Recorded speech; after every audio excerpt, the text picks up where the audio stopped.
now for the big man of solar.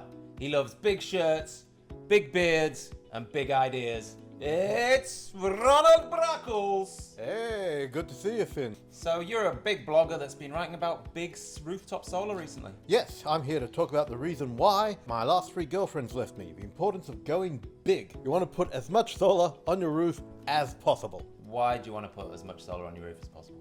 To make money. Oh, it's also good for the environment. You're saving the planet and stuff.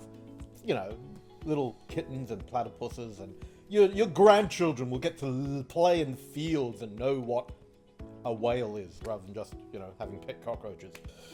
Now, one of the side effects of you blogging about solar every week for the last, 5 years? Yeah. Is that loads of people have done it. Really? Yeah, so we've got loads of rooftop solar, and that's causing some problems with the grid. Yeah, I'd say that more the grid is causing problems for the rooftop solar, thank you. Yeah, it's a fact. The grid can only accept, in its current state, the grid can only accept so much rooftop solar. It can only accept so much power being fed into the grid from the solar panels. So one thing we're seeing is, although it's a relatively small number now, it's growing fairly quickly. More and more people who are buying solar are being told their systems will have to be export limited. Unfortunately, yes, it's true. Sometimes they can export very little, sometimes they can export nothing. It can still make sense to export nothing, but I want to talk about sort of the other direction.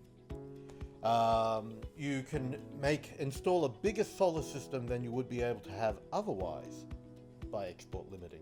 So you can use export limiting to your advantage, is what you're saying? Yeah, exactly. So you can install big rooftop solar. That's right. Despite little rules about how big your inverter can be, or more specifically, more accurately, how much solar you can export to the grid.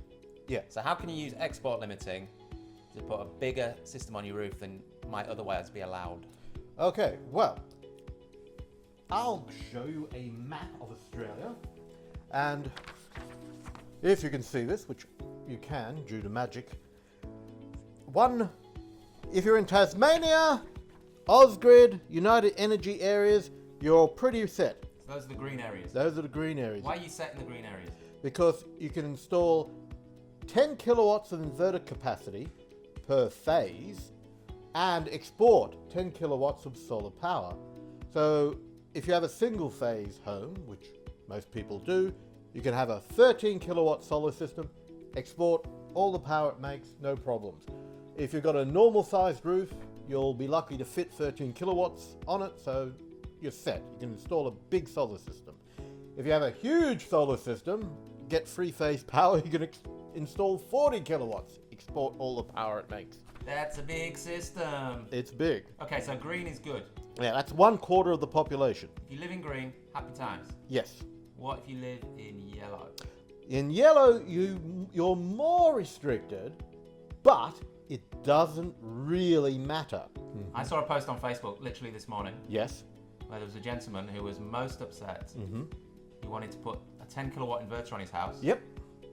But he had to export limit it to 5 kilowatts. He was horrified he was going to lose half his energy. That's not how it works. No. I mean, I know maths. If you're a big believer in maths, you might think that 5 is half of 10. Hang on. Yeah, it is. But here's the trick.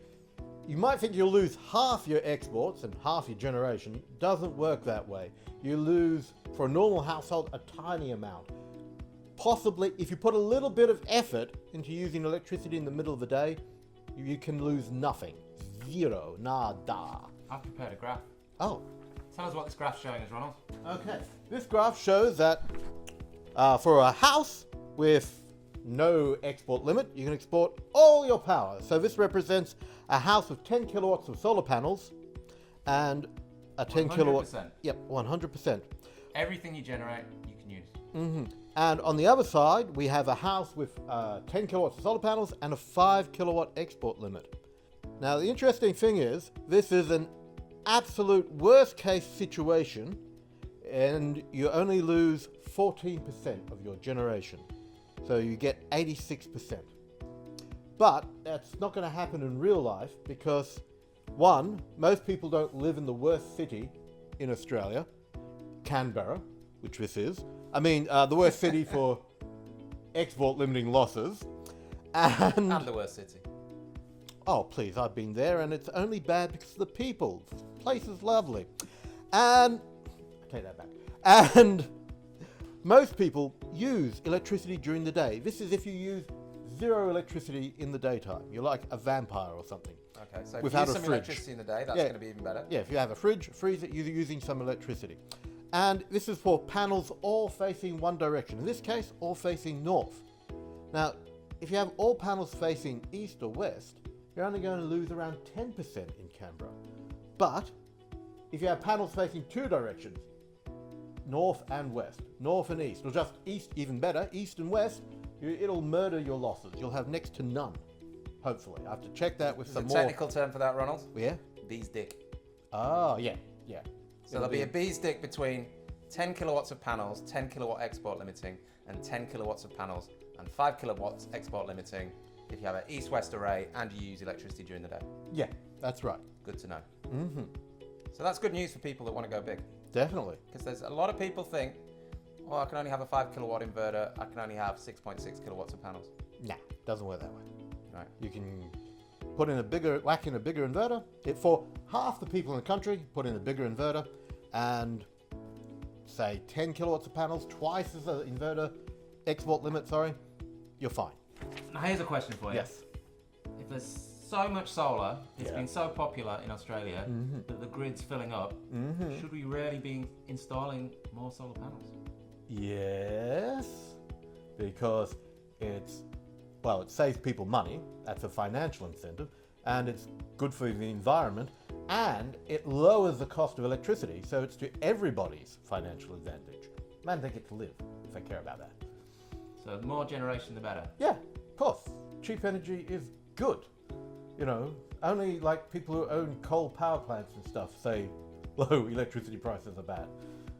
Oh, it may reduce feed-in tariffs as time goes by, but that will be a gradual process. So What would don't you say panic. to someone that's bought a massive solar system Yes. and is exporting most of that if they're worried about feed-in tariffs reducing? Well, thank you for helping the environment, first off.